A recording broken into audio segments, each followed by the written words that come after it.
Hey everyone, I'm Ross, and we're going to look at the storyboard activity in the remote design sprint. Let's get into it. So where we've got our top user test flow, again, hat tip to AJ and Smart for inventing this activity. This is going to significantly cut down the time and effort required for the storyboarding activity.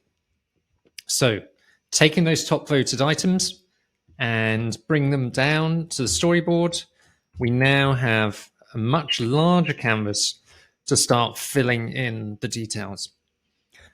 So the storyboarding activity is all about taking more decisions, making those big kind of decisions with the team, and really narrowing down the focus. Don't let anything abstract sneak in. Look at the work that's been done and work with what you have. We allow 60 to 90 minutes on this, and with a larger team, I would split up the first a group at the beginning and a group at the end, then have a review halfway through, and ensure that we're getting to done as soon as possible. The result of the storyboard is that the prototyping team have something concrete to work against. All the details need to be in there. Yes, the prototyping team can make smaller decisions, but the large scale, how does this work? What do we say here? What is the measurement during this? Are they getting exactly what they need out of this experience? That's what the team needs to do. After this activity, the team won't meet again until much later on in the sprint. So this is a key activity to finish off and finish well. So I've taken those top user test flow chapter titles. Again, it's about creating those chapter titles, and then you can work on the chapter. It gives you direction.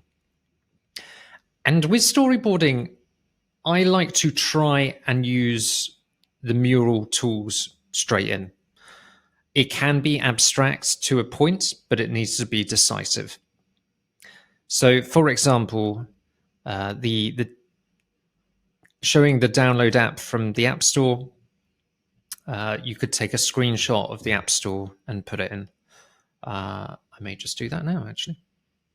So I'll get on my phone, go to the App Store, and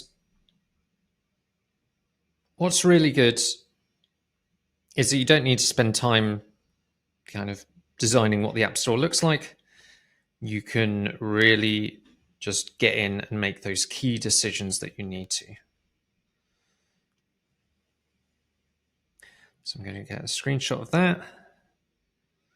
I am then going to airdrop it.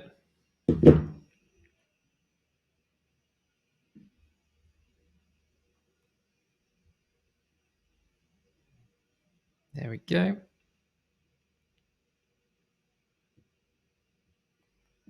Not that one. Oh, I selected the wrong one. Well done. Also, set the timer for this. If you've got a large team and you want to have a review, then time it up to the review. So if you've got 60 minutes, have a review in 20 maybe.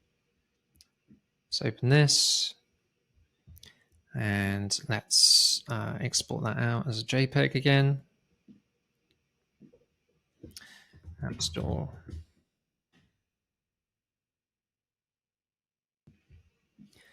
And then you can put that in. And so what the prototyping team will see is that you've got somewhere to start in, and we always try and start in a believable place. If it's a news article, if it's a tweet, if it's a Facebook ad, we mock up what that looks like and put it in. For just the storyboard, just do as simple as possible. Maybe start writing down what that ad looks like or what that email newsletter wording is. And when it's then the prototyping team's job to start, then they can quite easily look at it. So say that our app was maybe in the, let's say it was in number 2 position. I could just get on top of there. Actually, probably. And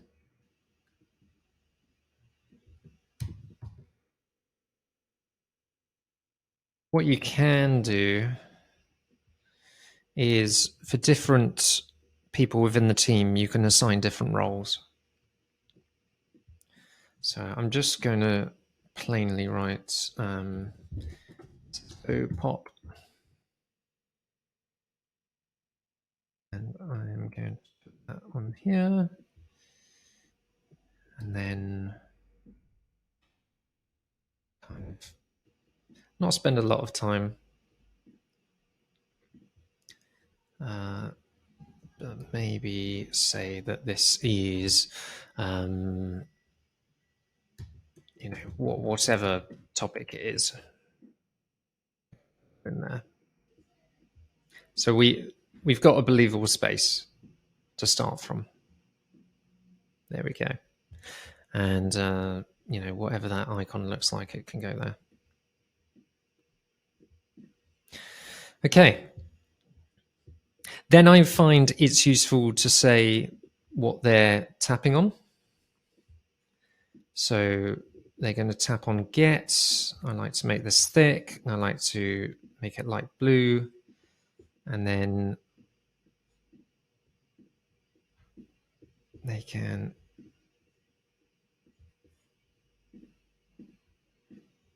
tap on there and go to there. And then you can move to onboarding. Now, within the storyboard, you may find more screens need to come up, which is absolutely fine. Just limit it as much as possible. The metric shouldn't be, hey, we need as few screens as possible. What you should be thinking about is how can we best guide and inform the user on the first few seconds of starting to use our app. So you may start needing to move some of these up a bit. So for example, in here, you're going to say 1B user taps on icon on home screen. Because the prototyping team are going to have to mock that up and put that in there. So let's fast forward to what a from scratch screen could look like. So again, look at your solution sketches and look at what has been upvoted and the key voted solution sketch, and then you can start putting those sections in here. What is quite easy, if someone has done a hybrid sketch, just find it. There we go. You can start bringing some of those elements in. And we start to see the benefit of doing a lot of this digitally. Great.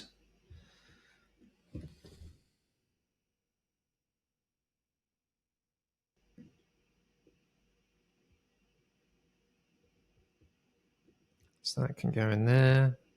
This is actually the what's new section. So I'm going to put that there, move that up there, move that up there. And it's quite useful for the designer within the team to help arrange things and make sure that everything's kept neat and tidy. Okay, so what's new looks like that. Let's just fill in this screen because we've got it here. Usually, I recommend the team work on the hardest bit first, and then the remaining time they can easily get other things done. You put that in there.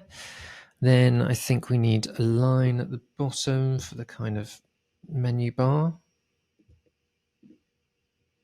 And again, keep it abstract.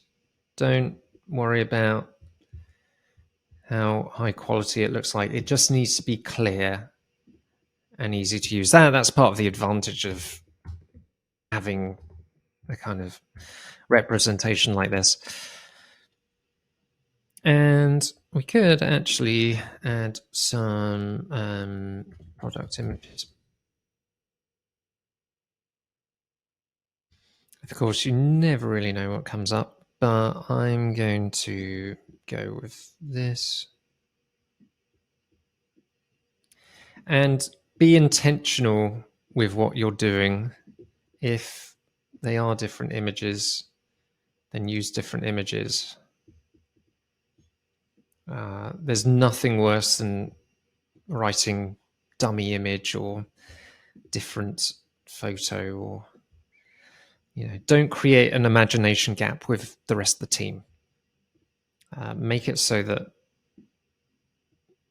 sharing this to your family, they'll ultimately work out what it needs to do.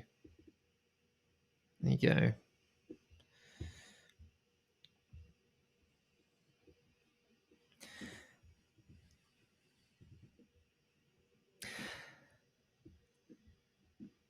And you can find images through here. I mean, say I was looking for a hat. Start finding different kinds of hats. Actually, I think I should be making a hat store. There are a lot of hats. That's incredible. Okay, and let's just tidy this up a bit. Looks like we need to bring things down a bit. And again, we're not doing the actual prototype. We are just making decisions on what everything looks like, what are the key interactions, and any key decisions. And so if we know we've got our arrow here, we can say when you are doing something, then that arrow is going to be